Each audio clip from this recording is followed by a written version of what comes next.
Então, a gente provavelmente vai disponibilizar a aula depois para você poder assistir com mais tranquilidade, tá? Então, anota alguma coisa importante que você achar, mas depois você consegue assistir novamente para tirar dúvida, para rever o conteúdo, tá? Por mais que não seja um curso onde a gente pediu pré-requisito, né? Nós temos pessoas aqui de todas as áreas, nós temos pessoas da área da psicologia, mas temos advogados, engenheiros, pessoas de exatas, de humanas, enfim, de todas as áreas realmente.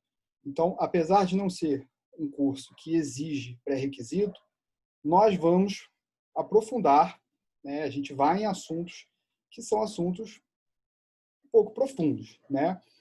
Mas de uma maneira, uma passagem um pouco observativa, se a gente pode dizer assim, porque não vai dar tempo da gente se aprofundar em todos os tópicos, né?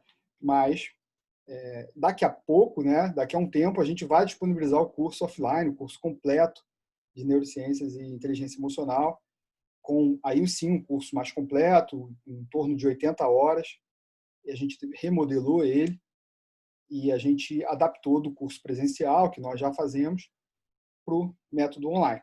Tá? Então, em breve, a gente vai disponibilizar ele, caso você queira se aprofundar nos assuntos que a gente vai falar aqui e um pouco mais, a gente vai disponibilizar daqui a pouco, em breve, esse curso no formato offline para você poder fazer, caso você se interesse, tá bom? A gente vai mandar mais informações para todos os e-mails cadastrados de quem está fazendo esse curso nesse formato online. Tá? Então, você vai receber daqui a um tempo. Então, estou recebendo algumas informações aqui do pessoal do YouTube. Ok. Então, eu queria combinar também uma coisa com vocês. Para a gente, ao longo da apresentação, a gente deixar as perguntas para o final de cada módulo.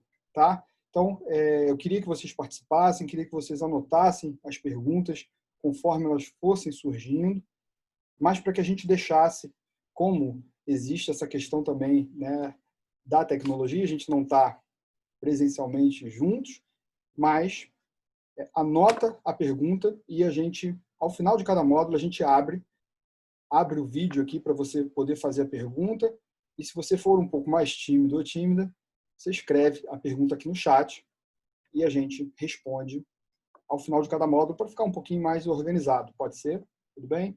Então, não deixe de perguntar, não deixe de participar, mas a gente só faz de uma forma um pouco mais esquematizada nesse sentido, tá bom?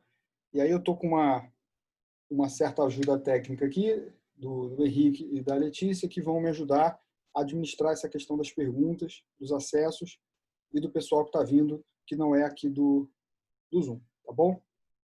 Então, dados esses avisos, eu vou projetar daqui a pouco a apresentação na tela e vou pedir para que vocês também me confirmem se vocês estão vendo, tá? Se você, a gente até tentou avisar, né, para vocês tentarem fazer esse curso de preferência de um computador ou de um iPad, né, onde a tela seja um pouco maior para poder visualizar a apresentação, né? Se você conseguir amanhã, se tiver de um celular hoje, conseguir amanhã participar de um notebook, é melhor, tá bom? Porque você consegue ver de uma forma mais ampla. Tudo bem, gente? Então, eu vou projetar aqui a apresentação. Eu peço que vocês me confirmem, por favor, depois se vocês vão conseguir ver, tá bom? Vamos lá.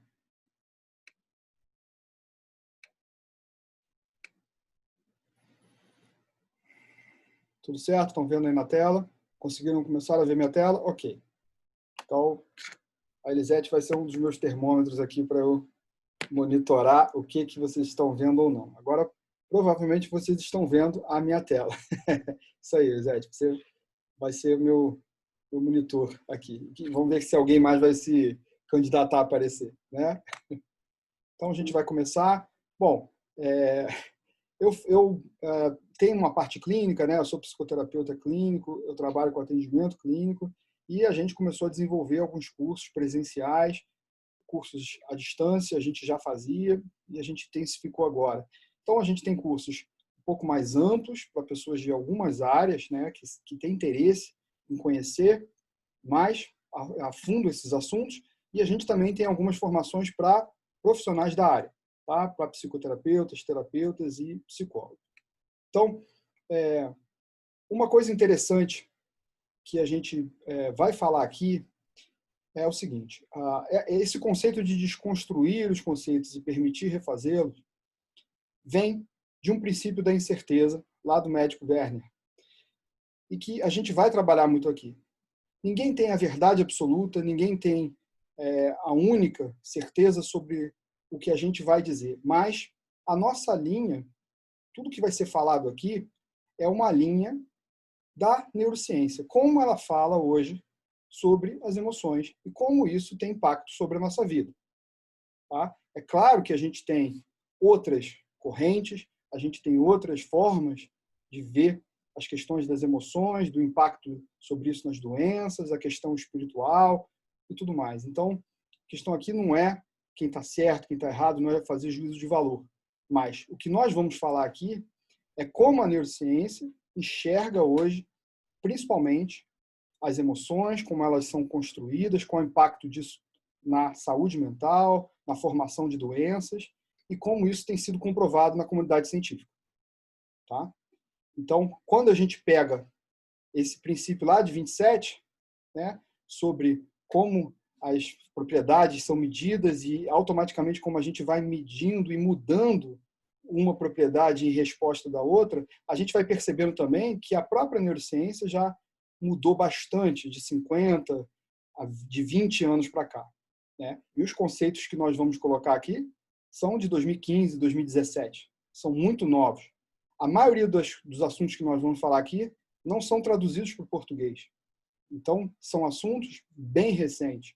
E aí é uma sugestão que eu dou até para quem quer se aprofundar no assunto sobre neurociência, né? De começar a estudar inglês, de começar a pesquisar neurocientistas fora do país, porque a maioria das pesquisas nem são traduzidas para a nossa língua. Né? Então, a gente precisa realmente ir para fora para a gente começar a saber o que a neurociência traz de novidade em saúde mental. Então, aqui a gente coloca alguns drops, né, algumas sugestões de temas sobre o conceito de saúde, se a gente acredita que o conceito de saúde é a ausência de doença, ou se é mais alguma coisa. O que são as doenças psicossomáticas? Se a gente tem algum conceito sobre isso, se as doenças psicossomáticas elas são comprovadas ou se elas são uma dedução. O que é empatia, que hoje em dia é muito falado, né? É tentar compreender emocionalmente, sentir-se no lugar do outro. As emoções, por si só, como a gente aprende em algum momento da nossa vida? Elas são inatas, aprendidas ou construídas? Existe aquela coisa da emoção primária e emoção secundária? Isso é fato? As emoções podem ser vistas e aprendidas pelas expressões faciais? Será que isso é uma verdade absoluta? O que são as neurociências? Quais são as áreas das neurociências? Aqui a gente vai falar um pequeno pedaço da neurociência. A gente vai falar o que é a neurociência aplicada à saúde mental. Mas existe a neurociência aplicada à reabilitação, existe a neurociência aplicada à neurologia, que está muito voltada à neurocirurgia e neurofisiologia, enfim. As neurociências são algo bem amplo. O que é inteligência emocional para você? Qual é o conceito que você já veio de inteligência emocional? O que você veio buscar? Né? O que você veio procurar quando você olhou o tema inteligência emocional? Você veio procurar para aplicar isso na sua prática profissional? Você veio para aplicar em você alguma coisa? Em alguém que você conhece, que você gosta? As emoções alteram personalidade? Existe uma grande diferença em a gente buscar alterações, mudanças em comportamentos, hábitos e personalidade. E existe diferença em a gente buscar mudanças profundas, mudanças em comportamentos, mudanças em emoções, né? Então, enfim, o que a gente está procurando, né? Será que aquela coisa de mudar repetidamente o hábito, 21 dias, faz com que eu consiga, de fato, reprogramar, né, alguma coisa e aquilo vira institucional para o meu cérebro? Isso existe? Reprogramação mental é um termo que existe?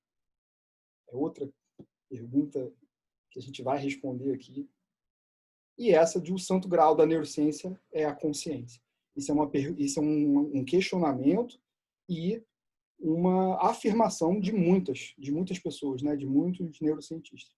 Para uma grande parte, né, a grande diferença, o que dá o grande significado da vida para nós é a consciência, o que muda tudo, né?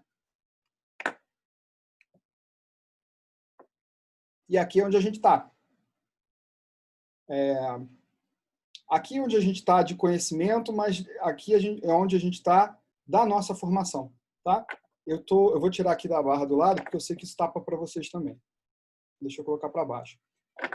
Nós estamos aqui em cima, e esse curso que nós vamos disponibilizar, offline, ele vai complementar esse conhecimento e vai dar novas informações para o que a gente vai ver aqui, tá bom?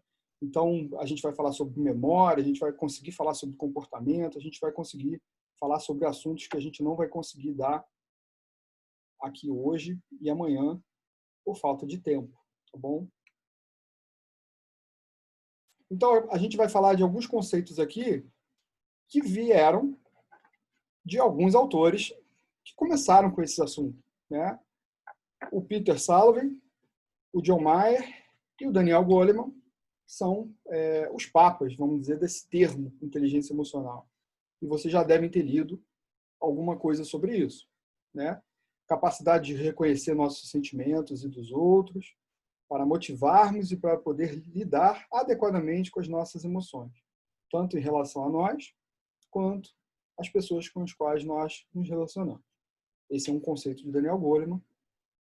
É uma forma diferente de inteligência, composta principalmente de autoconhecimento, controle dos impulsos, persistência, automotivação, habilidade social e capacidade de perceber sentimentos alheios. Ele fala que uma forma diferente de inteligência, porque a gente tem alguns tipos de inteligência, e segundo ele, essa é uma forma diferente, né, da gente desenvolver um outro tipo de inteligência pensando também no outro. Para ele, a inteligência emocional tem 5 áreas: autoconhecimento emocional, saber reconhecer um sentimento quando ele ocorre; controle emocional, capacidade de lidar com as próprias emoções, adequando; automotivação, dirigir emoções para objetivos determinados; a empatia, ele apresenta aí para Daniel Goleman, saber reconhecer as emoções nas outras pessoas.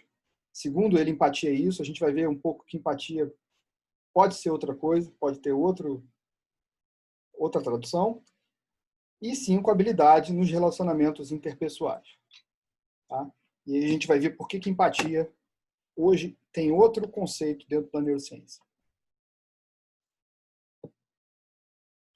E para ele, educação emocional, eu vou chegar para cá, é identificar e nomear sentimentos, expressar sentimentos, avaliar a intensidade desses sentimentos, saber lidar com sentimentos, adiar a satisfação, controlar impulsos, reduzir tensão, saber a diferença entre emoções, sentimentos e sensações, falar consigo mesmo, ter aquele diálogo interior, autoterapia, talvez, ler e interpretar indícios sociais, usar etapas para resolver problemas e tomar decisões, ou seja, fazer algo esquematizado, sistematizado, compreender a perspectiva dos outros, expectativas realísticas sobre si mesmo e do outro.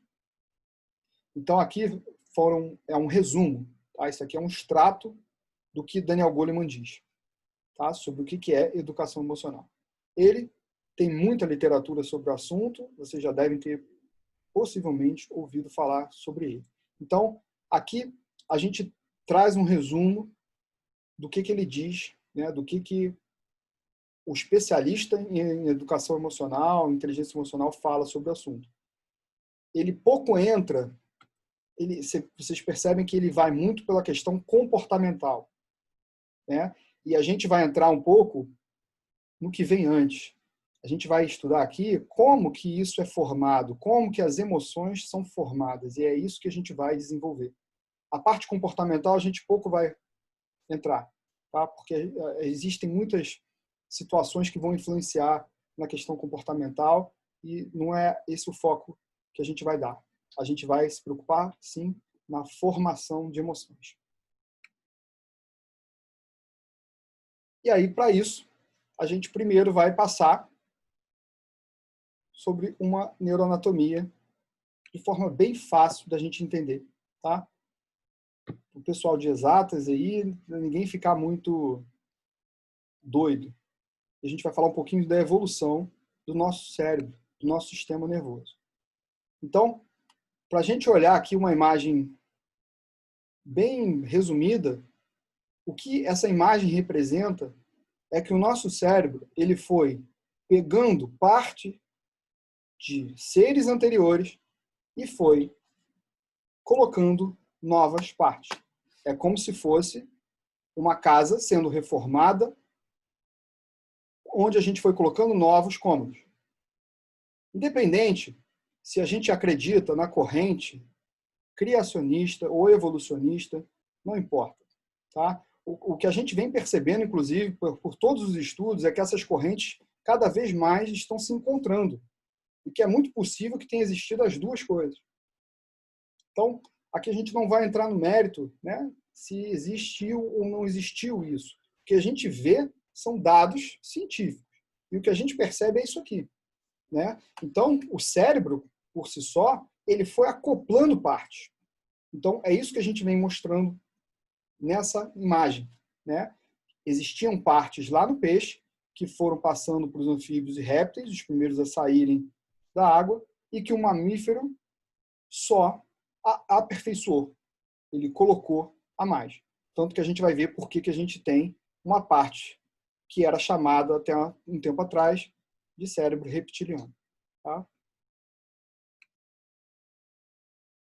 Então, fazendo uma cronologia aqui para a gente entender de forma bem tranquila, 3,4 bilhões de anos atrás, as bactérias começaram a desenvolver canais de íons, que são membranas de proteínas capazes de controlar fluxo de íons. Íons são átomos ou moléculas que possuem cargas elétricas. Para a gente perceber que já, naquela época, já existiam impulsos elétricos. Depois, 2 bilhões de anos atrás, ou seja, a gente vai entrando nessa escala de tempo, células chamadas eucariontes, ou seja, onde o núcleo era envolvido por uma membrana nuclear, antigamente elas eram separadas, né? Desenvolveram a capacidade de produzir sinais elétricos quando nadavam.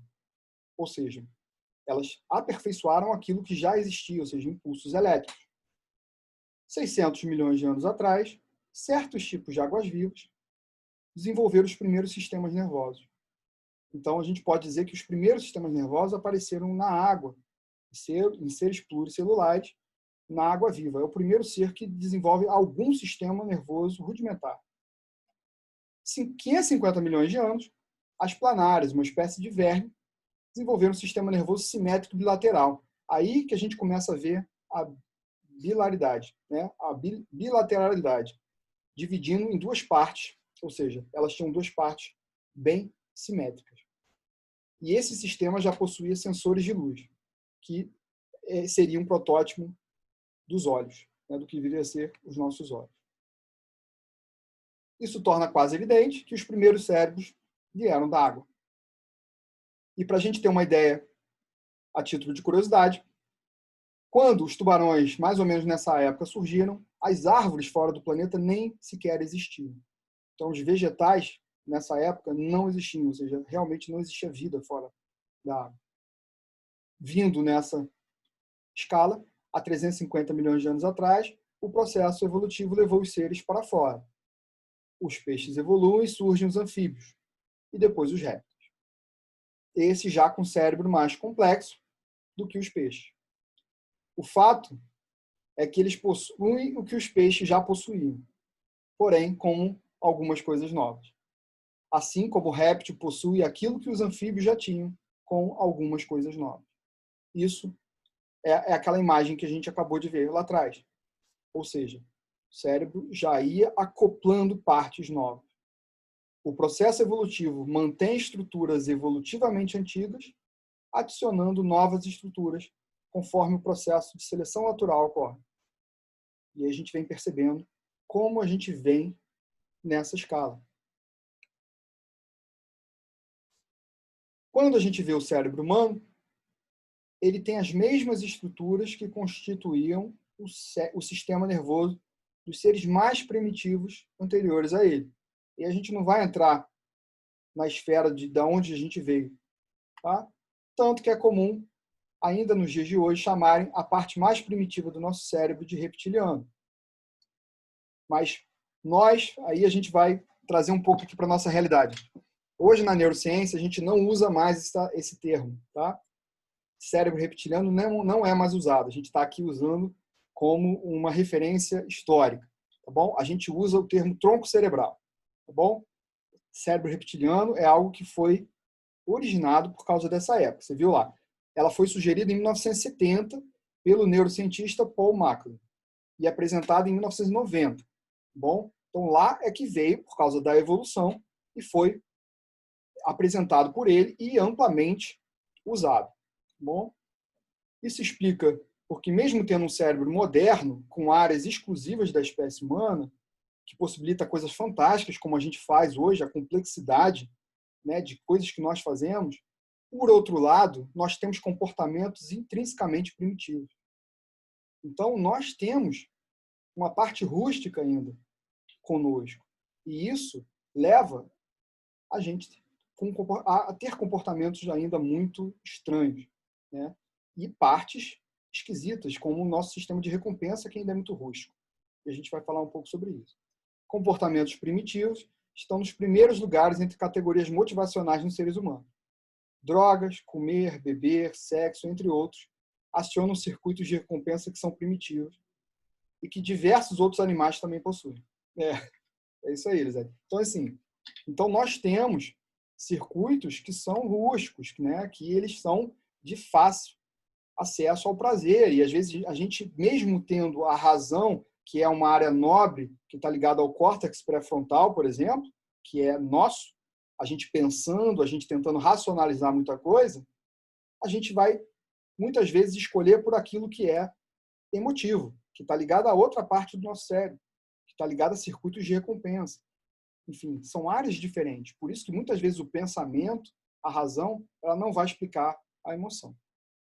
Então, já existe uma questão aí estrutural do cérebro para explicar isso. Então, aqui a gente consegue ver uma imagem disso que a gente está falando. Aqui está a parte do cérebro reptiliano, que é essa parte rosa e vermelha, que hoje é o tronco cerebral, tá bom? A gente usa esse nome, a gente não usa mais reptiliano. Aqui está o nosso sistema límbico, que tem as amígdalas, que tem o hipocampo, o giro do cíngulo, tá? Toda essa área aqui, que também é uma parte central do cérebro, tá vendo? A gente ainda está falando de partes como se fossem partes evolutivas, e aqui a gente está falando do neocórtex, ó, que é uma parte mais externa, uma parte nova, uma parte que é nossa, que a gente tem, diferente das outras espécies. Certo? O pessoal do YouTube está vendo também, né? Acho que é a mesma imagem. Né? Tá. E aí a gente vai um pouquinho para a parte mais importante, para a célula mais importante do cérebro, que são os neurônios. Tá? Que a gente vai falar um pouco, descrever um pouquinho sobre ele aqui. É a principal célula do cérebro e, de acordo com as recentes estimativas, a gente tem aproximadamente 86 bilhões de neurônios de neurônios somente no cérebro. Só, a gente não tem neurônios só no cérebro. Tá? A gente tem neurônio no corpo todo. A gente tem, é interessante que as pessoas acham que a gente só tem neurônio no cérebro, né? Mas não. A gente tem neurônios, a gente tem vias aferentes, vias eferentes, a gente tem neurônio pelo corpo todo. Mas aqui a gente está fazendo uma estimativa no cérebro. E eles fazem, em média, 1.000 a 10.000 conexões com outros neurônios. Alguns fazem até mais que isso. Então, se a gente fizer o cálculo do número de combinações dentro de um cérebro humano, o número de combinações é maior que o número de grãos de areia do oceano, dos átomos da nossa galáxia. Então, olha a complexidade do nosso cérebro. Olha a quantidade de conexões, de combinações de conexões que a gente faz. É algo que é indescritível a gente pensar num número desse, né? A complexidade de como trabalha o nosso cérebro, né? É algo que a gente ouve muito, né, sobre a tentativa de fazer um computador parecido, né, ou algo que faça um cálculo, enfim. E aí, cada vez, essa complexidade ela se torna mais distinta. Porque um computador ele pode fazer outras funções, mas o nosso cérebro realmente ele tem especificidades que dificilmente serão comparadas. Existem tipos de neurônios diferentes, tá? Mas algumas características são semelhantes entre eles. Então, existem formatos de neurônios, inclusive, diferentes. No geral, eles são uma unidade de comunicação. Eles são uma unidade que recebem e mandam sinais elétricos.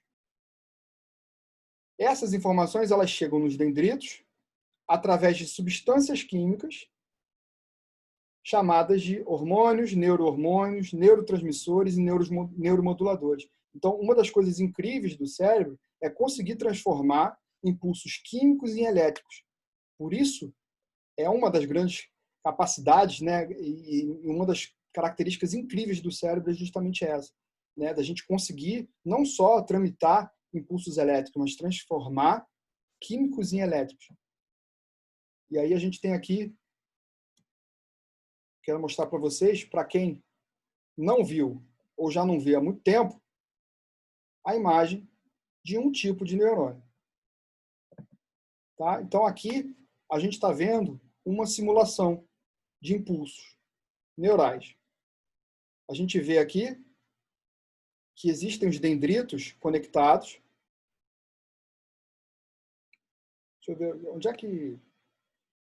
Não é aqui não.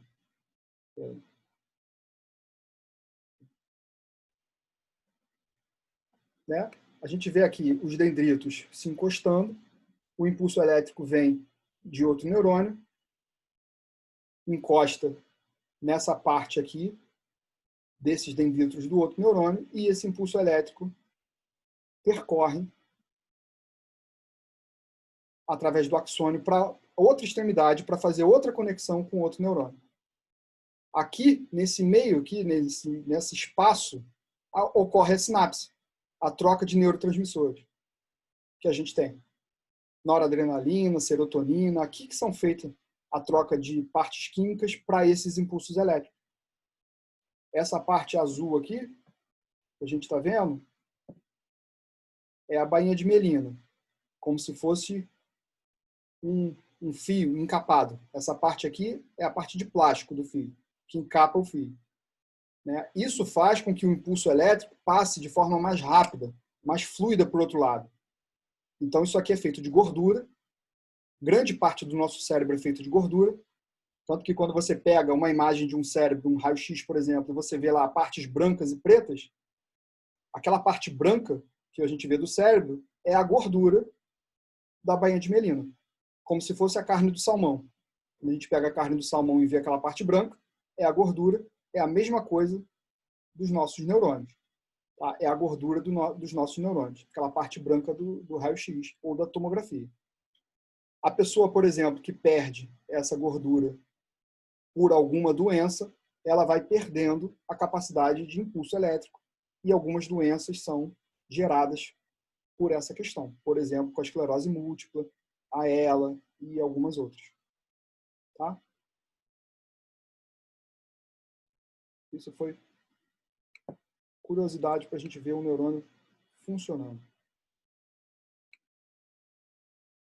Então, como a gente falou, lá nos dendritos, aquela parte como se fossem as raízes, ocorrem as sinapses, que é justamente essa troca da parte química para a elétrica. Nas membranas, ocorrem praticamente duas informações, né? Ou elas se excitam ou elas inibem esses impulsos. A primeira faz com que disparos elétricos ocorram e aumentam a frequência, ou seja, a atividade dentro desses neurônios, ou algumas fazem com que esse efeito de impulso elétrico diminua. A gente tem um neurotransmissor chamado GABA, por exemplo, que ele faz o efeito inverso. Ele não estimula a atividade neural.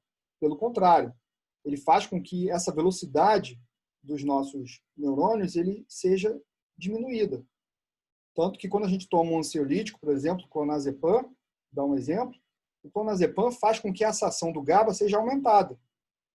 Então, quando a gente toma clonazepam, alprazolam, algum benzodiazepínico, a gente faz com que essa ação do GABA seja aumentada, ou seja, ele faz com que você tenha aquela sensação de letargia. Eu aumento a ação do GABA, eu faço com que essa ação de diminuição de impulsos elétricos seja aumentada, aumenta o GABA. Então, o GABA por si só, ele já tem uma ação inibitória, natural. Seu corpo, ele, teoricamente, sabe quando ele precisa diminuir a frequência de impulsos elétricos dentro do teu cérebro. Tá? Então, aqui a gente está falando aquilo que a gente comentou antes. Informações químicas são convertidas em elétricas. Quando eles disparam, percorrem pelo axônio, todo aquele tronco da árvore que a gente falou, e chega na raiz novamente do outro lado. Tá bom? E aqui embaixo a gente fala aqui da questão das gorduras, que são constituídas na bainha de mielina, e que a gente precisa, por isso, às vezes, fazer suplementação de ácidos graxos, ômega 3, porque a nossa constituição do cérebro, né, dos neurônios, dessa baía de mielina, são constituídas principalmente por esses ácidos graxos ômega 3, tá bom? Que vai ajudar a revestir esse cabo dos nossos neurônios.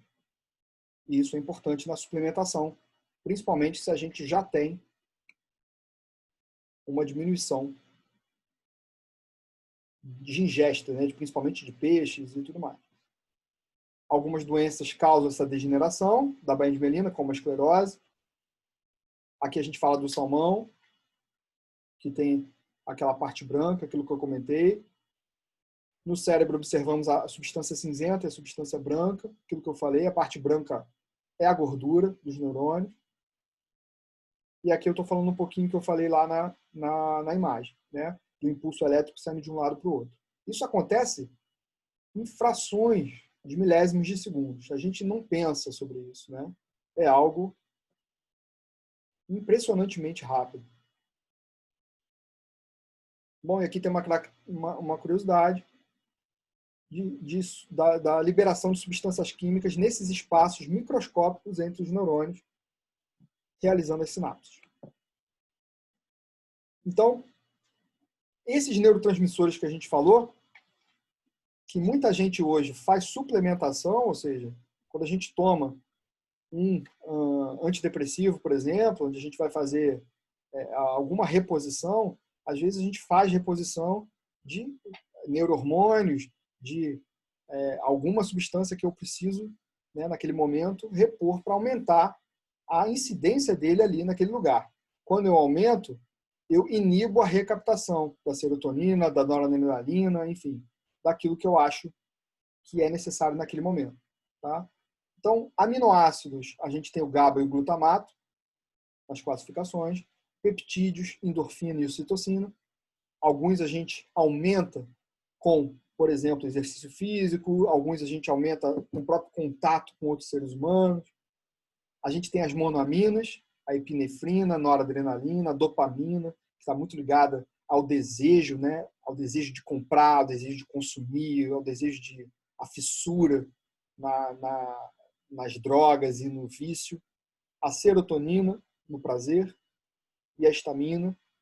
Nós temos as purinas, a adenosina e o ATP, está ligada à energia, né?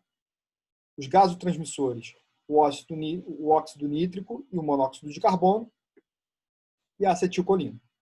Tá? Então, os transmissores eles podem ser excitatórios, aqueles que fazem um estímulo, os inibitórios, que dão o efeito oposto, e os modulatórios, que fazem a gente simplesmente funcionar.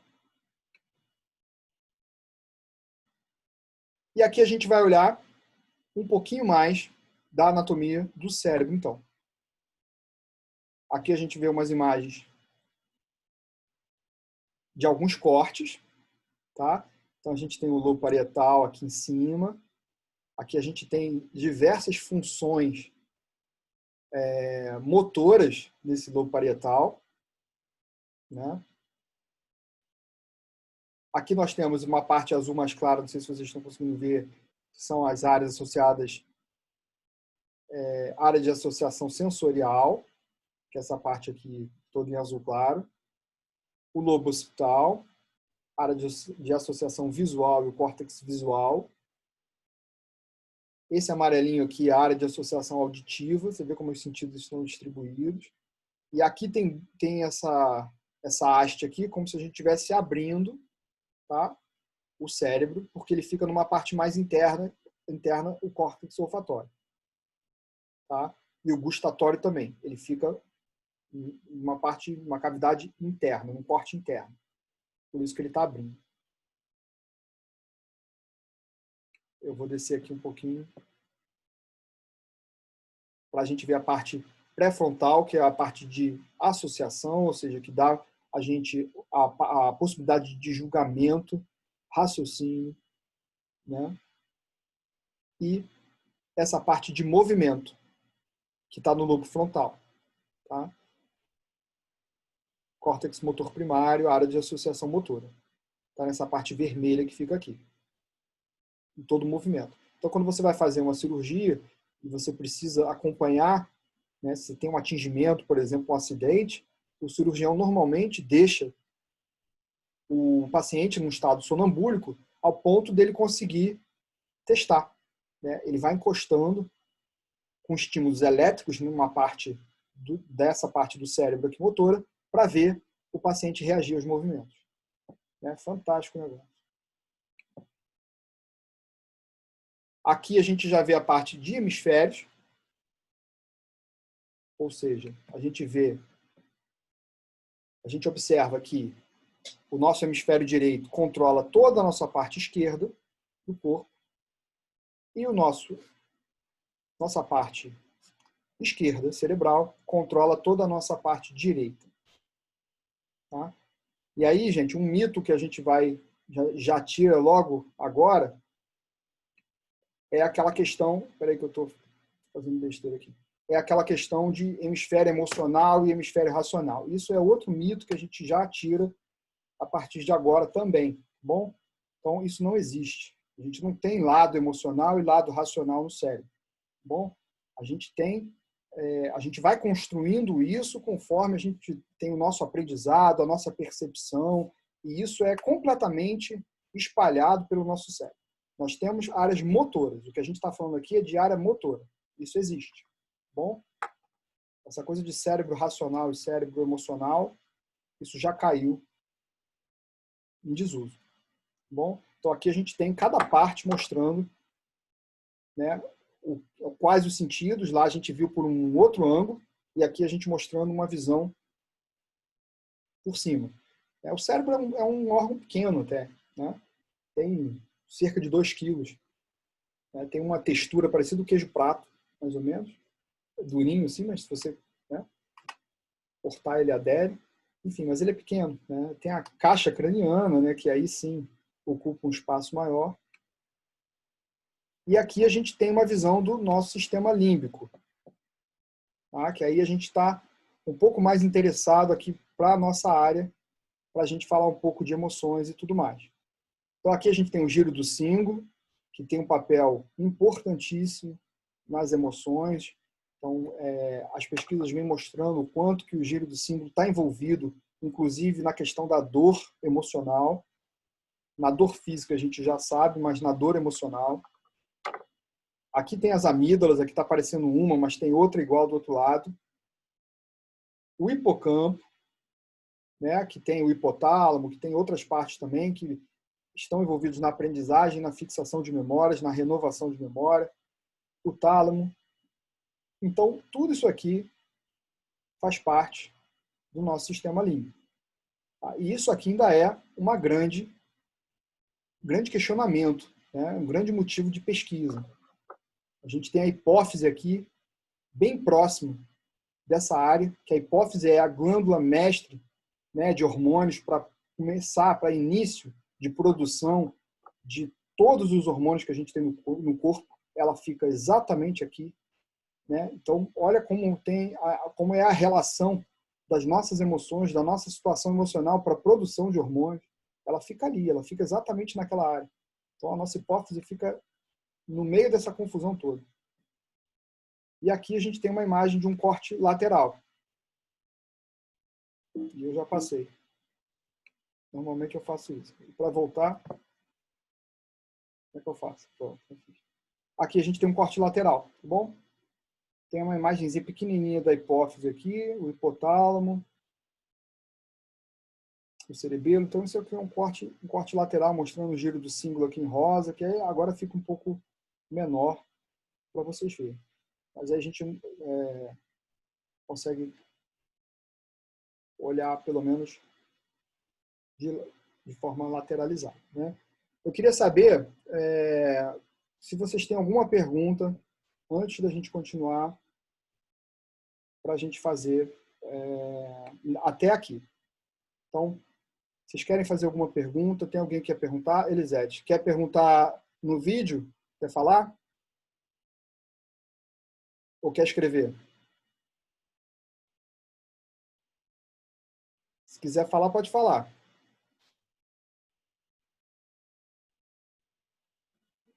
Vê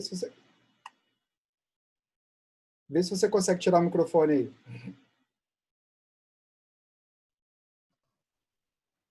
Pronto, está aberto. Espera aí.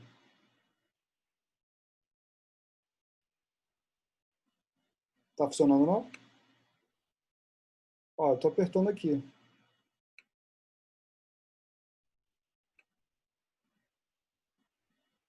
Você tem que habilitar. Isso. Alô? Isso. Alô? Pode falar. Oi. Agora estão ouvindo? Boa noite. Não, é só uma curiosidade.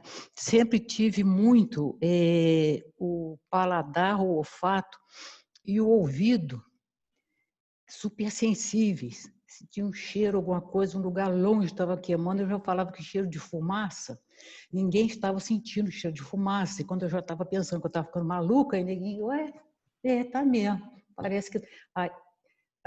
e o ouvido...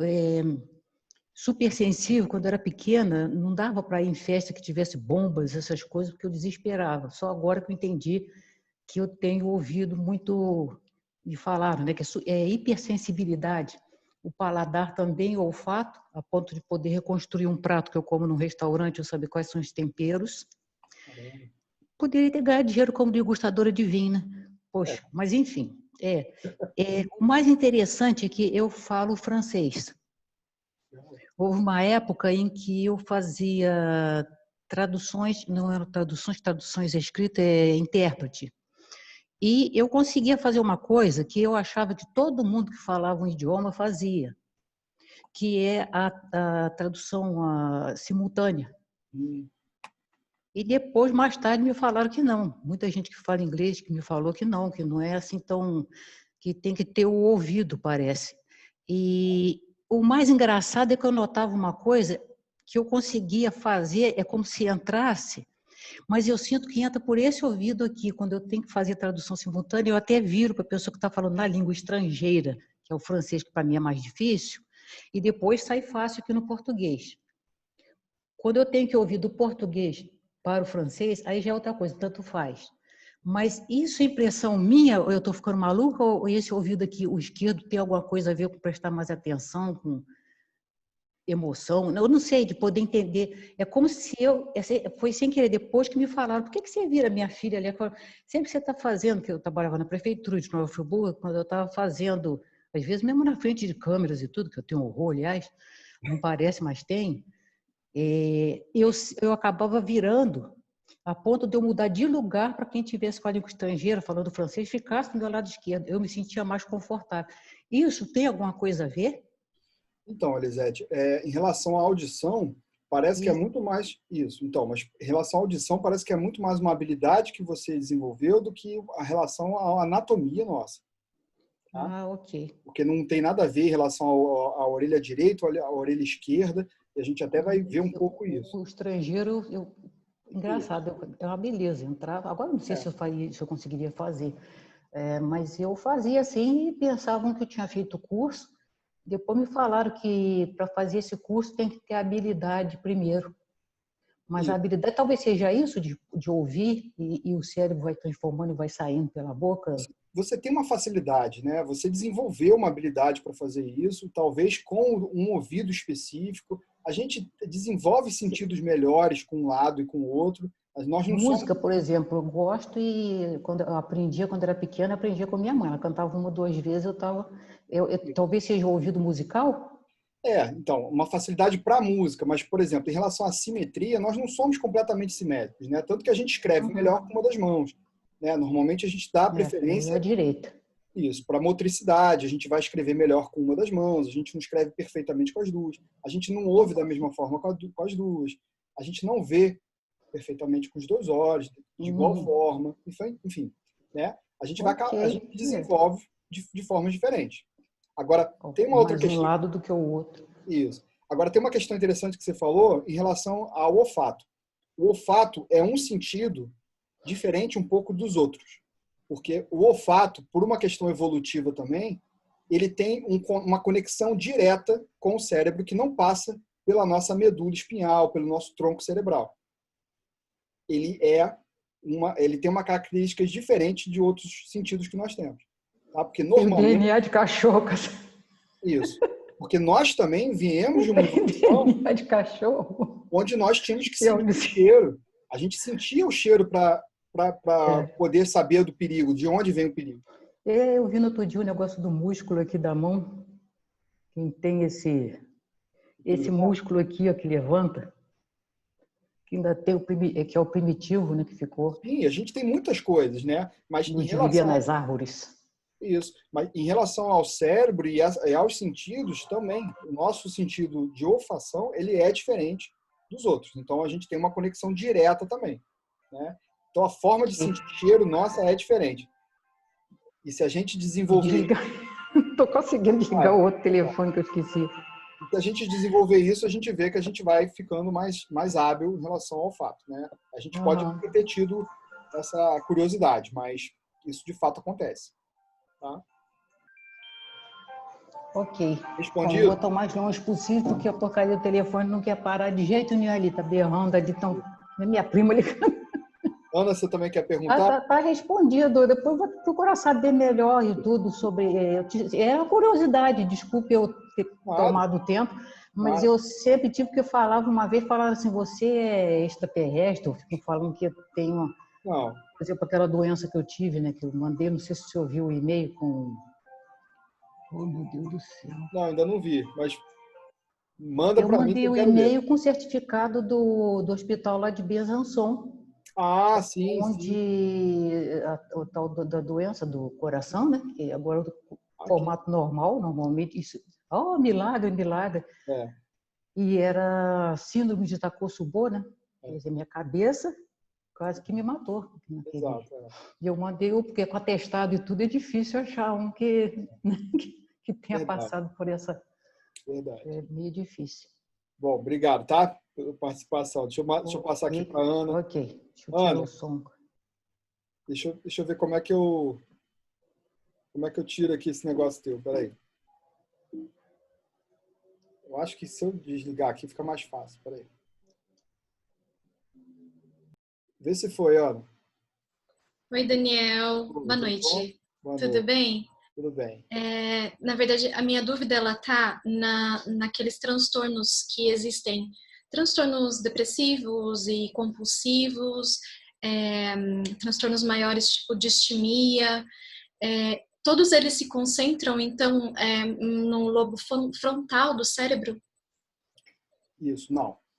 Não? Não, de fato não. Os transtornos, eles estão aí, enfim, podem ter, dependendo de qual for, né? Os que você está falando, por exemplo, estão ligados à depressão, né? Não existe um consenso ainda se a depressão causa uma diminuição dos neurotransmissores ou se a diminuição dos neurotransmissores causa o estado de depressão. Sério? Isso. Então, enfim, esse consenso faz com que a gente ainda esteja patinando nesse assunto, né? É por isso que às vezes toma-se o antidepressivo e você tem que testar até chegar em um que dê certo, é isso? Isso. Porque, Tá. basicamente, o que o antidepressivo faz? Ele vai aumentar a quantidade nas sinapses ali da quantidade de neurotransmissores, de serotonina, noradrenalina e dopamina, principalmente, né? Se for um antidepressivo tricíclico e uma classificação um pouco mais nova, por exemplo, né? Ele vai aumentar, vai inundar ali aquelas sinapses para você fazer a recaptação, né? Vai inibir a recaptação, ou seja, vai inibir para que você faça a eliminação de mais lenta, ou seja, aquele neurotransmissor fique mais tempo na sinapse para você poder aproveitar aqueles neurotransmissores que, por algum motivo, teoricamente, você não está produzindo de forma natural. E uma vez não produzindo de forma natural, acho que é uma pergunta meio... Não sei se tem estudos comprovando isso, né? Mas uma vez não produzindo, você não produz a vida toda, ou em algum momento o seu cérebro aprende a produzir isso que está faltando? Isso. Então, esse é um grande questionamento, né, Ana? Porque hoje, na neurociência, falando também de psicodiagnóstico, por exemplo, a gente tem uma sigla que a gente fala que é muito nova, que se fala do MAP. A gente até vai falar um pouquinho também mais para frente. O MAP, ele fala de movimento, ele fala de alimento e de pensamento. Isso é essencial para a saúde do cérebro. Agora, quando a gente fala de alimento, o que a gente está englobando no alimento? A qualidade da nossa alimentação para o intestino. Ou seja, algo que a gente sempre descartou ou nunca deu importância, porque a maioria dos nossos neurotransmissores são produzidos no intestino, não é no cérebro. Então, ver como é que vai mudando, né, de figura a situação. Então, não adianta só a gente se entupir, de repente, de neurotransmissor artificial, se a gente não está nem olhando para a nossa qualidade de absorção intestinal, por exemplo. Né? Entendi. E a grande maioria de neurotransmissores são absorvidos, são produzidos ou são não produzidos pela tua ineficiência ou não de produção intestinal, de uma boa flora intestinal. Então, pré-bióticos, probióticos, e aí, você faz isso? Você já olhou por esse lado? Né? Já foi indicado para você fazer um tratamento nesse sentido? Ou nunca, né, foi visto isso? Na maioria das vezes houve-se questão de remédio, houve-se questão de terapia, acho que para trabalhar a parte de pensamento, né? Houve-se muito a questão de movimento, a parte dos exercícios, acredito, mas alimento nunca ouvi.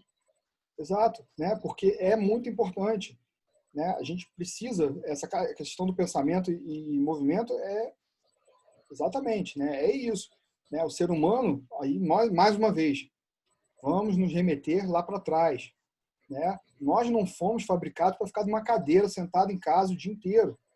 Como que eram nossos ancestrais? Nós fomos fabricados para estar em movimento o tempo todo. Então, se a gente pensar só nesse princípio, o fato de ficar parado já adoece, né? Então, o movimento é muito importante para a saúde cerebral. Aí a gente está aplicando sempre esses experimentos para uma saúde cerebral, mental. A gente não está nem olhando outras questões cardiovasculares e tudo mais, né? A gente está olhando saúde do cérebro mesmo, do órgão. E essa questão do intestino tem sido fundamental, né? Tem sido A gente ouve a questão de alimentação para outras coisas de repente, né? Então, quando dá problema no estômago ou quando em outros órgãos, mas eu jamais imaginei que tivesse relacionado também ao cérebro. Muito legal. E aí tem Obrigada. tem um pessoal da neurologia aí, né, que hoje em dia fica brincando, fica fazendo probiótico natural. E tá uma onda positiva nesse sentido, entendeu? Pessoal, como é que faz probiótico em casa, né? E tá uma troca de informação interessante por isso, né? Porque é fundamental, né? Tá certo. Obrigada. Nada. Pessoal, mais perguntas? Pode ser por escrito, quem não quiser perguntar aqui, manda. No YouTube aqui tem. Tá. Essa pergunta aqui a Letícia separou, a gente vai mandar, a gente vai responder quando a gente for falar de psicodiagnóstico, tá? A Isabela. Isabela, você quer falar ou você quer escrever? Cadê a Isabela? Quero falar. Deixa eu ver se eu vejo a Isabela aqui. Isabela. Ó, mandei um convite aqui. Oi, Isabela, boa noite. Oi, boa noite, tudo bem? Tudo bem? Eu sou estudante de psicologia, eu estou indo para o terceiro semestre agora.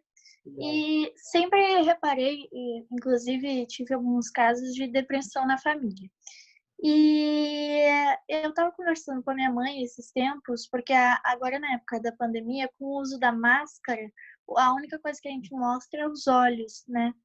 E eu estava olhando sobre isso e fala que quando a pessoa está com depressão, o olhar dela não expressa tanto. Ela passa a ter um olhar neutro. Por que isso? Por que o olhar muda? Normalmente, Isabela, o olhar da pessoa com depressão, ele passa a ser um olhar sem vida, né? O olhar sem expressão significa aquele olhar de fundo, sabe? É como se a pessoa não conseguisse passar nenhum tipo de expressão, nem de raiva, nem de vontade, nem de alegria. É como se fosse um olhar que a gente chama de peixe morto, né? Como se fosse aquele olhar fixo, entende? Então, o olhar sem expressão é mais ou menos isso. É como se você estivesse olhando para a pessoa e ela tivesse, né, com raiva ou com alegria, ela tivesse ali. Sim, mas tipo, por que disso? Porque que parte do cérebro faz isso? Isso, então. Aí a gente tem que ver duas situações, né? Se a pessoa está sem ou com medicação, né? Se ela tiver sem, a gente pode acreditar isso a uma tristeza profunda, né? Aí ela pode entender que ela está sobre uma depressão do sistema nervoso central, ou seja, essa parte do sistema límbico dela, ela está afetada, né? E a gente hoje também vê pelos estudos que, por exemplo, a dor emocional, ela atinge as mesmas regiões da dor física. Então, a pessoa, quando ela está passando por uma dor emocional, ela está sobre realmente, né, como se fosse uma dor de quebrar uma perna, enfim, a área do giro do cíngulo, aquelas áreas ali do sistema límbico, elas são atingidas da mesma forma. Tá? Principalmente aquela área que a gente viu ali, central do cérebro, né? É como se aquilo ali estivesse doendo e estivesse em movimentos circulares.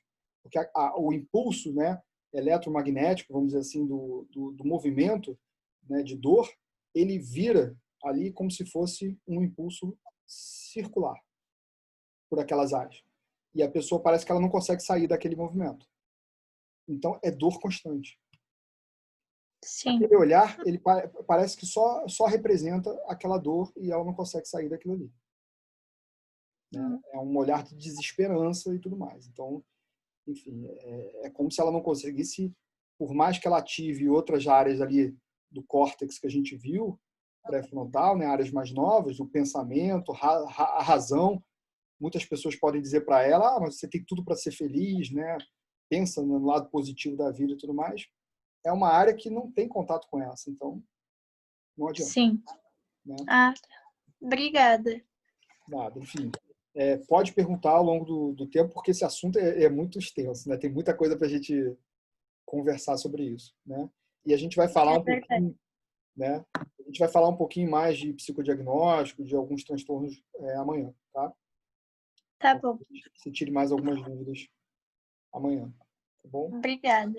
Nada. Tem mais alguma pergunta que eu possa ajudar, que alguém queira fazer? O Henrique, lá, tá? Então, beleza. Então, se vocês tiverem, podem anotar ou podem ir mandando aqui no chat que a gente vai escrevendo, tá bom? Deixa eu botar a apresentação aqui, peraí. Me digam, por favor, se vocês estão vendo. Estão vendo aqui? Tá. Então, vamos falar um pouquinho da mente, que está dentro disso tudo que a gente viu até agora, né? Está dentro dessa anatomia, dessa neuroanatomia que a gente olhou. E a mente, hoje, até hoje, a gente não consegue comprovar onde ela está. Né? A gente sabe que a mente ela é espalhada dentro do nosso cérebro, mas a gente não consegue comprovar, medir, saber exatamente onde fica. Existe aí uma briga de correntes, né? Se existe consciente e inconsciente, se é dividido em dois mesmo, se é dividido em três partes, se tem consciente, subconsciente e inconsciente. Então, existem correntes, né, da psicologia, da psicanálise, lá com Freud, nasceu o inconsciente, e isso vem perdurando até hoje. E o que a gente tem de resposta, gente, é nenhuma. As duas correntes estão certas. Né? Como a gente não tem uma comprovação do que a mente é, de onde ela fica, a gente também não pode se colocar na posição de saber tudo, ao ponto de dizer que existe inconsciente, existe subconsciente e tudo mais. Tá? Hoje, se a gente colocar qual é a mais aceita, talvez, por um lado, de toda a psicanálise, a gente veja a primeira opção ali, consciente e inconsciente, e a gente vê a neurociência um pouco mais voltada para o subconsciente e inconsciente. Tá? Então, essa parte tríade, né, vamos dizer assim, dessa tríade de consciente, subconsciente e inconsciente, ela vai ao encontro daquela parte divisória lá do cérebro, né? Cérebro reptiliano, do límbico e do neocórtex. É como se cada um representasse um cérebro diferente. Tá? Então, realmente, ele é mais aceito. Tá? Essa divisão em três é mais aceita vastamente aí pela comunidade. Mas não tem certo, não tem errado. Uma coisa que a gente também precisa tirar, né, talvez aí da nossa cabeça e desse mar de coisas que a gente ouve por aí, é esse termo reprogramação mental. Né? Isso é uma coisa que, de fato, não existe. Tá? Por mais que as pessoas coloquem aí, a PNL veio forte com esse negócio de reprogramação mental, de desbloquear alguma coisa da tua mente. Então, assim, dois conceitos importantes que a gente pode parar de usar, além dos que a gente viu aí para trás. Né? Primeiro que a gente não tem aquela coisa dos 10% da nossa mente, que a gente vai desbloquear alguma coisa da nossa cabeça. Isso também não existe. Né? A gente usa toda a nossa cabeça, a gente usa todo o nosso cérebro, a gente usa a extensão de todas as partes do nosso cérebro de forma total. E toda a questão energética ela é equilibrada pelo próprio órgão. Então, aquela coisa de nós só usamos os 10% do nosso cérebro, isso aí é bom para vender livro, vender autoajuda e mais alguma coisa. Tá? Então, isso já tem uns 10 anos para cá, mais ou menos, que já é comprovado que a gente usa todo o nosso órgão para as nossas funções cerebrais. Tá? Não existe esse negócio então, de desbloquear alguma parte como se fosse alguma coisa escondida, né? E que nós somos uns energúmenos e não conseguimos desbloquear uma parte escondida na nossa cabeça. Tá? Então, isso não existe. E aí vão vender uma coisa para você ir lá e comprar esse negócio. A reprogramação mental é a mesma coisa. Reprogramação, se a gente for no pé da letra, ele está sugerindo que a gente apague alguma coisa e escreva outra. Certo? Então, quando a gente vai reprogramar um computador, você vai apagar aquela memória e instalar novamente alguma coisa. E você não faz isso na cabeça. Né? O que você consegue apagar de forma proposital? Você faz uma amnésia programada? Não faz. Né? Nós só fazemos amnésia de forma natural, por desfragmentação de memória ao longo do tempo, ou seja, nós vamos esquecendo algumas coisas, mas é algo natural, ou a gente faz demência. E aí, demência, você esquece. Mas não é reprogramação mental. A gente não faz. A gente faz desensibilização de memória, que é tirar a emoção negativa de um evento. A gente faz ressensibilização. A gente faz, talvez, alguns processos de olhar novamente aquele evento. Agora, reprogramar é mais uma forma de vender alguma coisa. Tá bom? Outro mito, né? Tudo que você viveu está na sua mente subconsciente. Né? É uma frase bonita. Mas, novamente, aqui coloco o subconsciente como se fosse um Deus. Né? O seu subconsciente é como se fosse uma entidade que vai crescer, a fênix dentro de você. E também é outro mito. A gente não tem uma memória perfeita de tudo que a gente viveu. A gente tem fragmentos de memória. Né? Primeiro que quando você está lá naquele evento, você pega algumas informações, você tira uma foto daquela informação e você guarda. E aí uma coisa interessante, quando a gente está diante daquele fato e a gente bate uma foto, nosso cérebro bate uma foto daquele evento, nós batemos uma foto do que nós vemos, do que nós cheiramos, ouvimos, sentimos, sinestesia, temos de gosto. Ou seja, a gente sempre coloca a memória muito com relação ao que a gente vê. Mas a gente, naquele momento, bate uma foto de todos os sentidos. O nosso cérebro pega tudo. E é isso que a gente tenta armazenar ao longo do tempo. Quando é um evento muito bom, emoções de valência positiva, a gente vai ver isso, ou quando o evento é uma droga. O evento é muito ruim. E a gente guarda. Mas mesmo assim, a gente não guarda como se fosse um vídeo. A gente bate uma foto. E essa memória ao longo do tempo, a gente não vai conseguir entrar muito em memória, mas essa memória ao longo do tempo sofre uma desfragmentação. Ela vai se perdendo.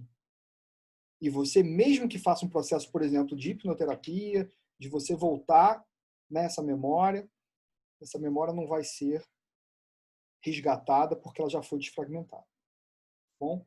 Então, esse processo aqui que eu falo no último ponto, nós reescrevemos as memórias o tempo todo, o nosso cérebro faz também um processo magnífico que é de reescrever as nossas memórias para que a gente não esqueça o essencial. O principal a gente vai guardando, fazendo um processo de releitura de memória, inclusive quando a gente está dormindo, principalmente. O nosso cérebro não desliga. O que são os nossos sonhos? Os nossos sonhos é uma mistura do que a gente viveu, do que a gente viu num filme, do que me contaram, sem a nossa parte do córtex pré-frontal ativa, que é isso que a gente desliga quando a gente está dormindo. Só isso. Então, quando a gente vai dormir, o córtex corta e a gente não dá julgamento de razão porque a gente está sonhando. Mas o cérebro continua funcionando perfeitamente. Por isso é que você mistura o real, você voa, você cai, você morre. E a parte das emoções está funcionando lá dentro. Memória e emoções estão totalmente ativas e você sente aquilo como se fosse real. Nossa, eu tive um sonho que eu achei que fosse real. Acordei para ver se era... É isso. Está tudo funcionando. E você está reescrevendo memória durante esse processo. Se a tua explicação para o sonho for uma explicação espiritual, né, como se fosse alguém falando com você, isso é uma coisa que você busca. Não importa. Né? Aqui a gente não está tirando o valor do sonho. Tá? O que a gente está falando é a explicação neurocientífica para o sonho. É isso. Você faz uma releitura do sonho, das memórias durante o sonho. Também. Tá? Então, muitas coisas do que você viveu hoje, por exemplo, você vai esquecer. O que você fez hoje durante o dia? Você lembra de tudo como se fosse um vídeo? E ontem? Não, a gente descarta.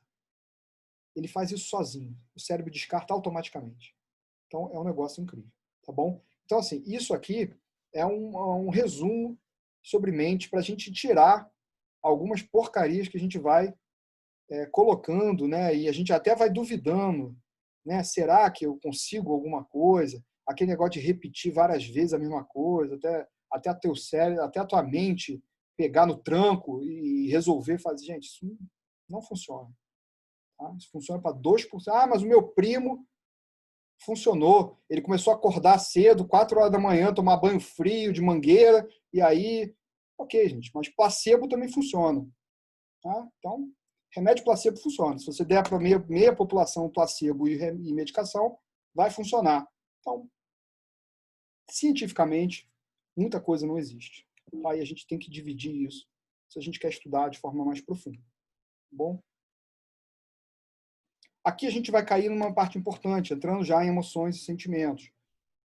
A gente divide agora, de forma importante, emoções e sentimentos, porque existe diferença. E aí que a gente vai começar a colocar as determinações, né, do que são emoções, para a gente saber, entender como é que elas são hoje explicadas, né, como é que elas são geradas. Quais são as diferenças entre emoções e sentimentos? Muito do que a gente sabia sobre as emoções estava errado. E a gente vai ver o porquê. A fundamentação e o conceito mudaram. Acreditava-se antigamente, e até hoje, que eram separadas entre primárias e secundárias. Então, ainda se ensina, em muitos lugares, que existem emoções primárias de medo, tristeza, alegria, raiva e nojo. E aí, muitos vão aprender dessa forma, ou aprenderam, e mostra aquelas carinhas, né? Olha aqui a carinha da pessoa com medo, olha aqui a carinha da pessoa com tristeza. E aí as emoções secundárias, nervosismo, culpa, vergonha e etc. Então, teoricamente, aqui a gente só vê a alegria, né, como emoção primária. A única emoção boa que tem é a alegria. E as emoções secundárias. Então, na verdade, isso também passou a ser um mito. Não existem emoções primárias e secundárias. Tá? Então, por exemplo, essa questão das expressões faciais, isso é comportamental. Isso não representa emoção. Quando a gente pega estudos mais recentes, olhando as microexpressões que foram validar isso aí, será que as expressões representam as emoções? E foram estudar de forma em computadores, né, analisando as expressões das caras das pessoas, uma expressão, para pode representar uma coisa baseado com a minha experiência de vida. Se você colocar outra pessoa para analisar a expressão da pessoa, para ele, aquilo representa outra coisa. E uma pequena variação na expressão da pessoa já muda de interpretação. Se você pegar uma pessoa de outro país, diante da sociedade dele, dos costumes, aquela expressão vai representar outra coisa. Então é muito subjetivo. Demais. Outra coisa, a expressão é algo que a pessoa, inclusive, pode querer dar a conotação daquilo.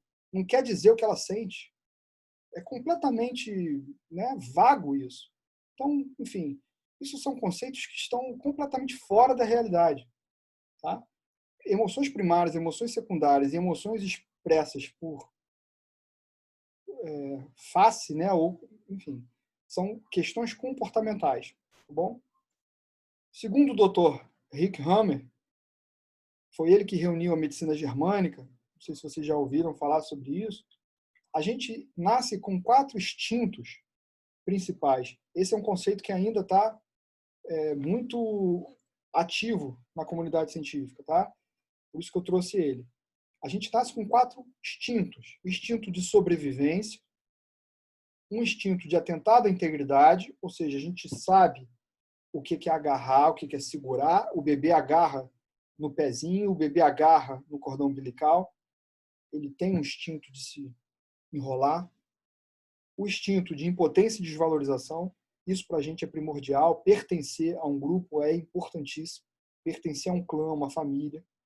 E o instinto de separação. O filhote, principalmente de outras espécies, mamífero, por exemplo, ele sabe que ele tem que nascer, ele tem que acompanhar a fêmea.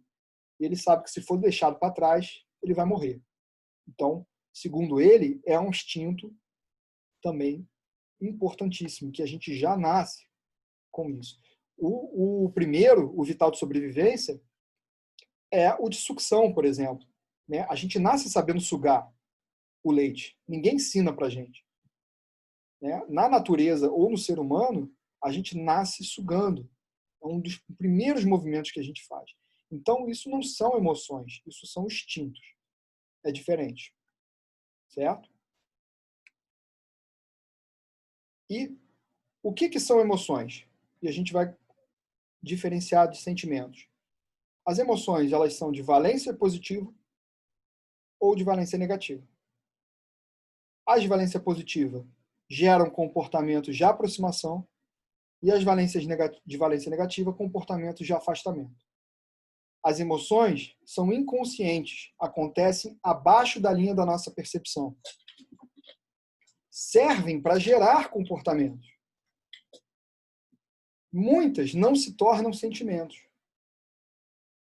E as emoções possuem sistema neural próprio. O que é sistema neural?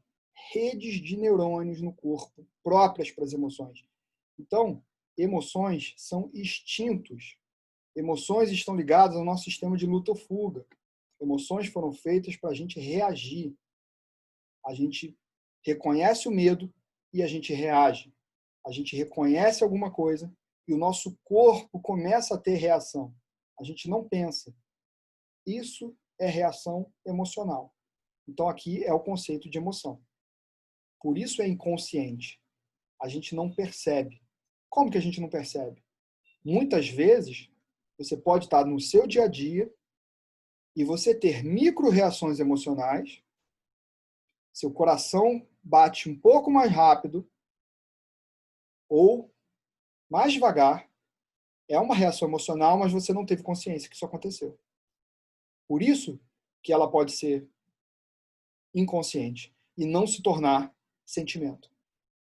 Tá? Então, emoção ela está ligada a isso, a instinto, a reações rápidas.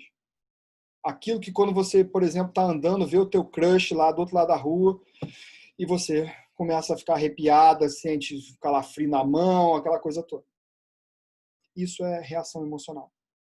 Por que eu tenho essas reações que eu não controlo? Que eu chego perto de alguém e fico assim, eu chego em tal lugar, eu me sinto desse jeito, ou bem ou mal. Isso são reações emocionais. E a gente tem rede de neurônios próprios para isso. Isso é importante. Te viu o que é neurônio? E sentimentos? O sentimento é a percepção consciente ou parcial e parcial das emoções. Os sentimentos são conscientes. É a nossa identidade e personalidade.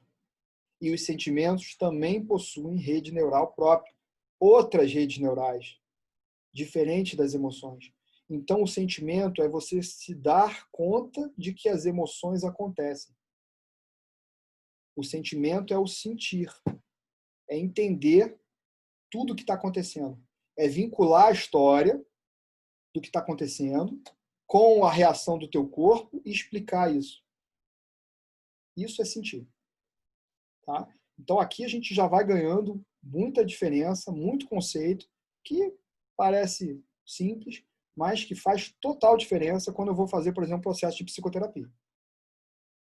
Muitos psicoterapeutas vão fazer com que você, para quem não é, né, sinta o que você está sentindo naquela situação, naquele evento.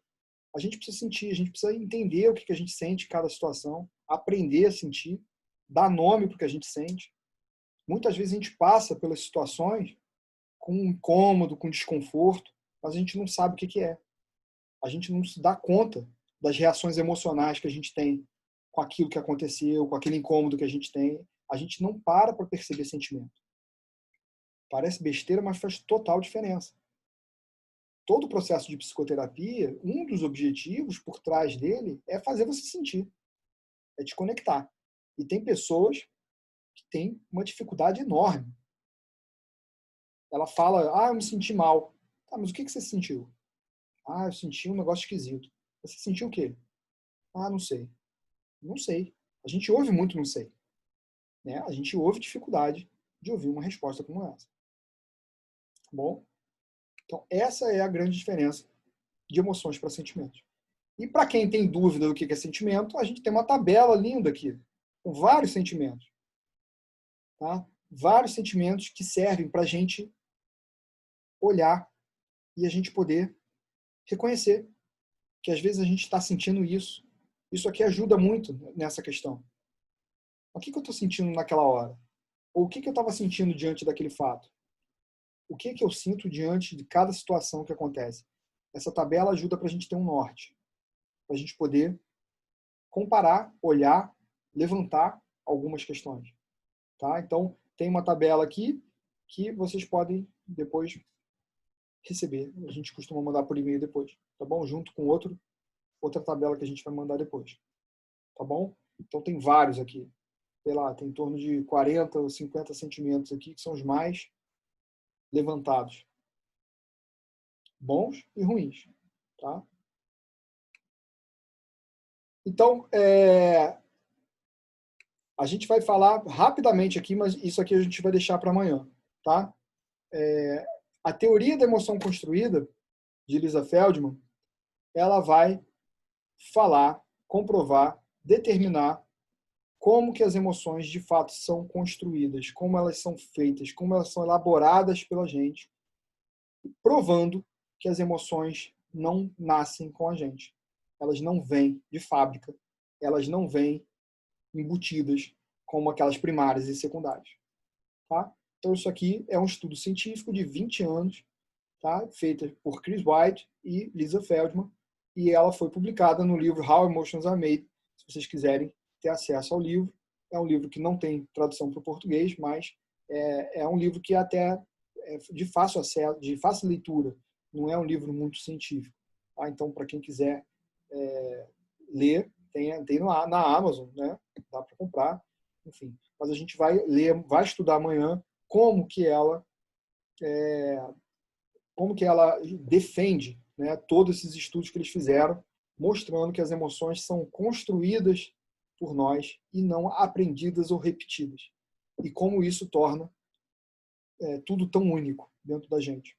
Tá? Então, isso a gente vai desenvolver amanhã, que aí a gente entra mais nessa parte de, enfim, de como que as emoções são feitas e distribuídas dentro do nosso cérebro, como que a gente pode lidar melhor com elas.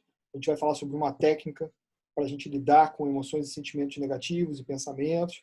E a gente vai falar sobre psicopatologia também amanhã. Tá bom? Deixa eu ver se tem alguma pergunta aqui. Quem quiser perguntar, eu tenho algumas perguntas por escrito. E quem quiser abrir o vídeo está convidado, tá bom? Deixa eu ver aqui, peraí. Cadê a Janaína? Qual a parte do cérebro afetada nos casos de crise de ausência e epilepsia? As crises podem estar associadas ao estado emocional do indivíduo? Crises de epilepsia depende, tá, Janaína? Janaína, você quer falar ou quer que eu responda por aqui? Oi. Quer que eu responda? Isso.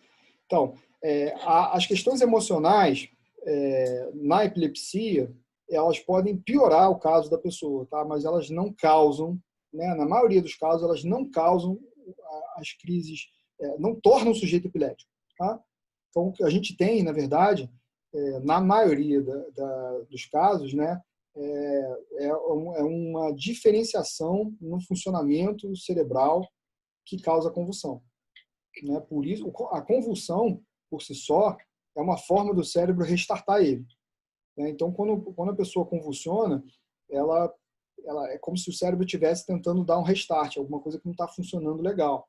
Né? E as emoções, elas podem provocar isso de uma forma mais frequente, mas normalmente a pessoa vem com isso por uma outra patologia. Né? E o que as pesquisas estão mostrando, Janaína, é que existem já algumas formações ou malformações que proporcionam esse estado. Né? E aí a gente vê uma questão também da epigenética, né? Do traço genético e tudo mais. E a epigenética vem mostrando para a gente que, apesar de algumas coisas serem determinadas no DNA, né, de terem na família e tudo mais, a epigenética vem mostrando que a gente pode ativar isso ou não, dependendo de situações ambientais, sociais e, enfim, e diversas. Né? Então, por mais que na família possa ter alguém que tenha, outros fatores determinam a ativação daquele gene ou não. Isso que a epigenética vem junto com a neurociência comprovando, né? Mostrando para a gente. Tá? Mas respondendo a tua pergunta, Normalmente não, né? Normalmente o estado emocional proporciona, né, uma maior instabilidade e sim, a pessoa pode ter até mais crises, mas não é isso que causa a convulsão. Tá? Se eu não te respondi de forma direta, depois pergunta. Tá?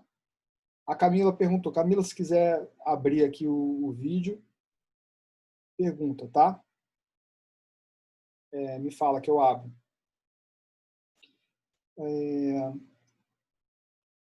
A Camila perguntou o seguinte: a hipnose seria uma forma de acessar as memórias inconscientes? Então, Camila, se a gente for olhar por esses modelos da mente, as memórias elas ficam no subconsciente, né? Ou no inconsciente, se a gente for olhar lá no modelo da psicanálise, né?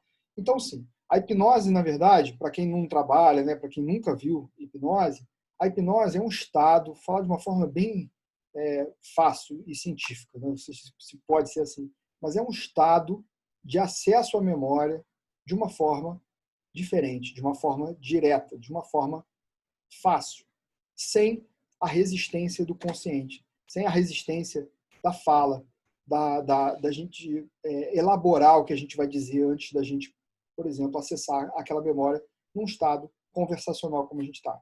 Então, a hipnose proporciona isso. Proporciona um estado onde eu vou me colocar através de sugestões, né?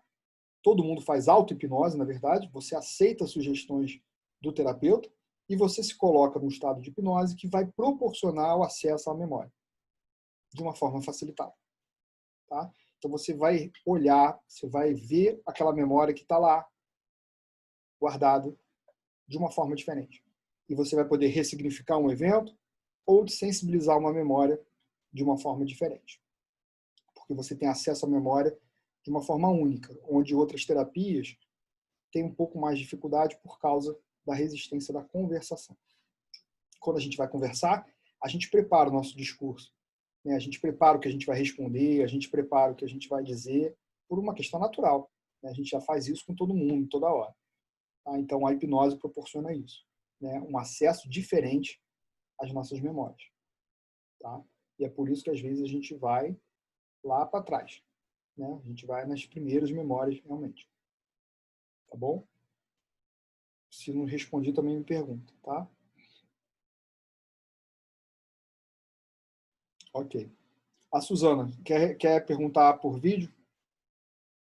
Suzana, pode perguntar, tá? Tive pela segunda vez paralisia de Bell. Na segunda vez, perdi minha audição direita. Já fiz diversos exames, mas não escuto nada. Não acusa nada. Desde quando comecei a terapia, sinto meu rosto menos travado. Esses episódios estão inteiramente ligados ao emocional?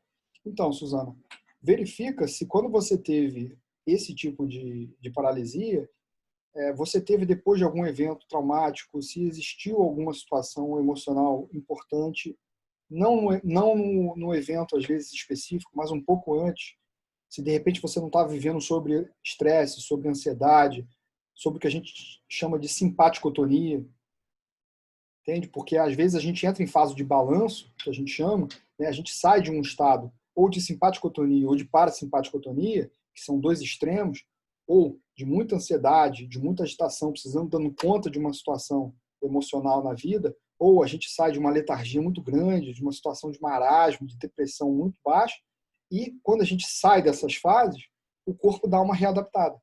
E às vezes é nesse momento que uma certa paralisia, uma doença, uma inflamação crítica, uma doença crítica se instala. Tá? Então, às vezes, não é no momento do trauma, no momento do problema que a gente está vivendo que a doença aparece. Porque naquele momento, muitas vezes, o corpo vai compensar. A gente vai dar um jeito de passar por aquilo ali. A gente tem recurso energético para fazer isso. Então, muitas vezes, durante o problema, a gente vai dar um jeito. Só que depois de passar um tempo, quando a gente entra em fase de recuperação, que a gente chama de PCLA, PCLB, a gente adoece. A gente tem uma paralisia. A gente tem alguma situação que o corpo entrou em recuperação. Tá? E isso pode ter sido nada mais nada menos que uma recuperação do teu corpo. E você fazendo terapia agora, você resgatando algumas coisas, parece que você está sentindo uma melhora. Então, continua nesse caminho, porque pode ser que você realmente tenha tido situações emocionais lá atrás que depois de um certo momento causaram essas crises em você, tá? Enfim. Gente, se eu não responder de forma direta, me fala, tá? Gesilane, não seria instinto? Eu acho, Gesilane, que você está falando sobre aquela parte aquela parte que a gente estava falando dos instintos primários, seria isso? Acho que foi, não foi? Se quiser falar, a gente abre aqui também, tá? Antônio Damasio, fala sobre emoções e sentimentos. Isso. Antônio Damasio é um clássico, né? Ele é um grande autor, estuda bastante, sim, um grande autor sobre a evolução, né, do cérebro, de emoções e sentimentos. É um grande autor realmente. E aqui nosso, né? Pela visão da neurociência, a Ana perguntou aqui, existe tratamento ou cura para fobias? Acho que a Ana não quer falar, Ana? Ou está perguntado aqui? Tá? Então tá. Pela visão da neurociência, existe tratamento ou cura para fobias?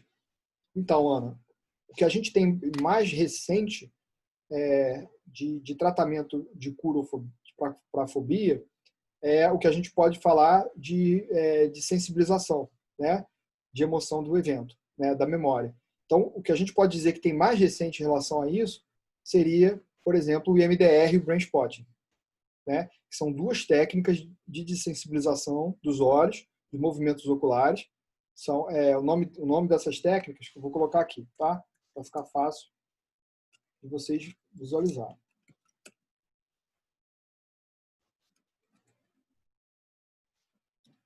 IMDR e Brain Spot, tá? Uma saiu da outra. Então, o IMDR foi uma técnica utilizada para desensibilizar as memórias através dos movimentos oculares e o Brain Spotting saiu de dentro do IMDR, tá? Então, são duas técnicas que eu uso, inclusive, dentro de consultório, que a gente faz justamente para trabalhar essas memórias, né, que estão com essas emoções ligadas ali nela e a gente não consegue. Quer falar? Isso. Foi. Obrigada, Daniel. Então, por essas técnicas, existe exposição ao objeto de fobia? Não. Por essas técnicas não existe. Tá? Entendi. Na verdade, acabou, e isso foi por uma certa evolução das técnicas, né? Tinha as técnicas de exposição, depois o TCC ele entrou um pouco, né, para substituir a exposição de fobia, e o IMDR e o Brain Spotting, eles também não têm a exposição. Certo, e você trata isso em consultório? Isso. Você já viu resultados disso? Melhora, diminuição de fobia? Sim, sim. Eu te diria que hoje, sim, se fosse aconselhar você a ir para uma linha, né, estudar alguma coisa no sentido de sensibilização de memória, eu te indicaria essas duas técnicas para você dar uma olhada. Tá? Tá certo, obrigada. Elas são bem importantes, você pode usar para qualquer tipo de caso. Inicialmente, elas eram olhadas, né, foram desenvolvidas mais para casos de guerra, pós-guerra, né, os soldados que não conseguiam esquecer, né, as lembranças de traumas e tudo mais, mas a gente pode usar para qualquer tipo de trauma, né, qualquer tipo de lembrança. Né? Com relação à idade, tem limite de idade? É para mais ou para menos? Não, isso aqui é bom. Nossa, fantástico. Uhum. Pode usar para qualquer pessoa. Né?